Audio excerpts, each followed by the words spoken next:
Welcome back to Impact Math with Miss Taylor. Alrighty, we have factoring a trinomial.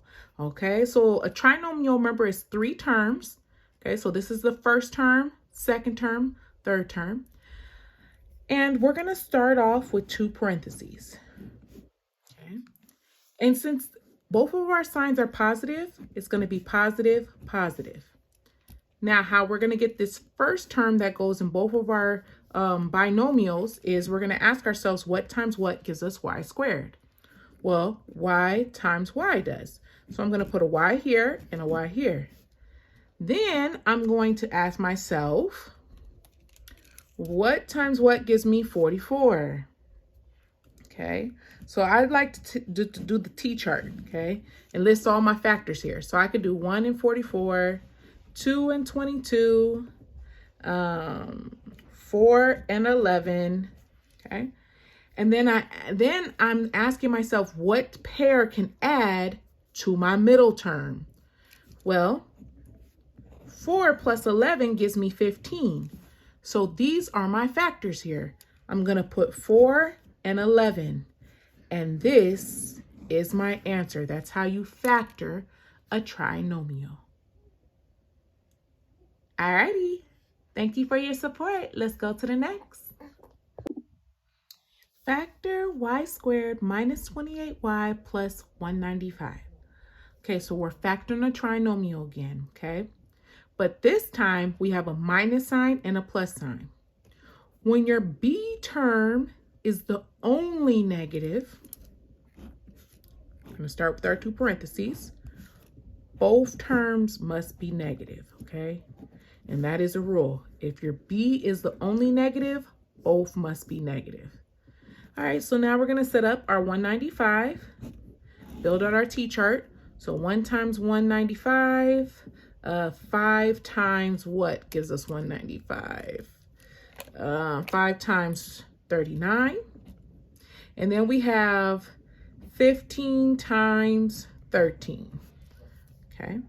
Now we're looking at these pairs to which one can give us this middle term, 28. Which one can add to 28? Well, 15 plus 13 gives us a positive 28.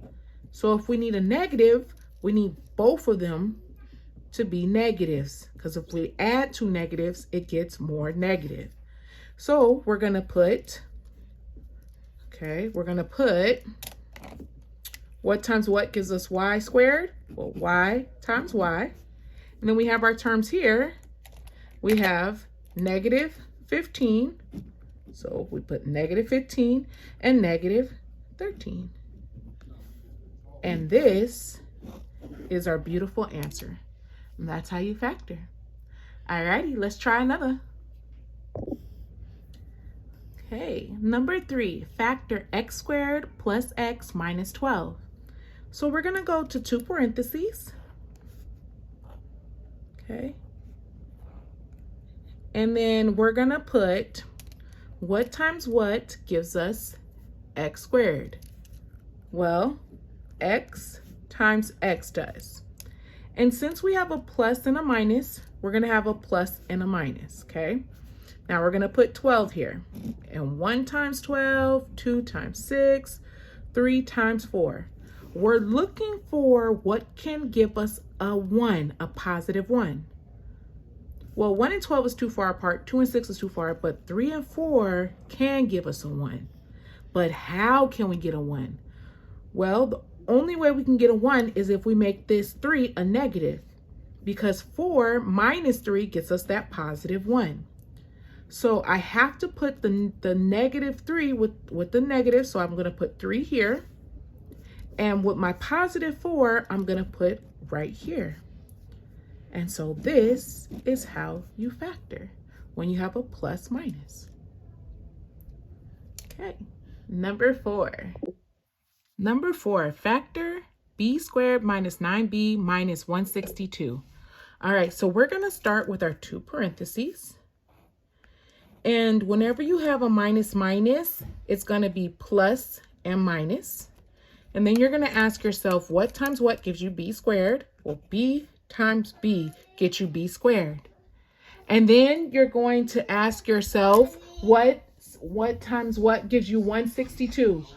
What gives you 162? So you're going to make your table chart. And you're going to get 162. And then 1 times 162.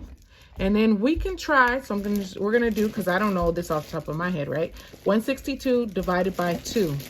Well, it's 2 and 81. So we could do 2 and 81. And then how I look at it is, I know 9 times 9 gets us 81. So if I do 2 times 9 and divide that by that, 162 divided by 18, then I can get 9 and 18, okay? Now I'm trying to see which pair can give me a negative 9. This is too far, this is too far, but this right here can give me a negative 9. But if I need a negative 9, one has to be positive and one has to be negative. I need my bigger number to be the negative. So when I add them, 9 minus 18, I get a negative 9. So I'm going to put the 18 here, because that's the negative, right? I'm going to put the positive 9 here. And then this is my beautiful answer. All right. Thank you so much for your support, for liking, sharing, and commenting. And if you made it this far, I appreciate you, appreciate you, appreciate you. All right. Let's go to the last one. Okay, factor z squared minus z minus 110. Okay, so we're going to start with our 2 parentheses. Boom, boom, boom. We have a minus minus, so we know our sign is going to be a plus and a minus. And we're asking ourselves what times what gives us z squared? Well, z times z does. And then we're going to go to our table, 110. And then we're going to list all our factors. So 1 times 110, 2 times something. Let's do 5 times something. And then 11 times 10, okay? And then you would get a calculator. So 110 divided by 5 would give us 22. And then half of 110 is going to give us 55, I believe. Yep, 55. All right, so we're looking for a pair that can give us a negative 1. Too far, too far, too far. 11 and 10 is close. Now, I need a negative 1 in the middle. So my bigger number has to be negative. And my smaller number has to be positive, because when I do negative 11 plus 10, I still get that negative 1 that I need. So I'm going to put my 11 here with the negative side. I'm going to put my positive 10 here. And this is how you factor trinomials. Alrighty, this is the version step 1, right? We still have GCF with trinomials, and then we have where we could put a number here to make it more intense. So lessons to come, my good people. Alrighty, have a wonderful, blessed day, and I most definitely will catch you on the next one. Bye.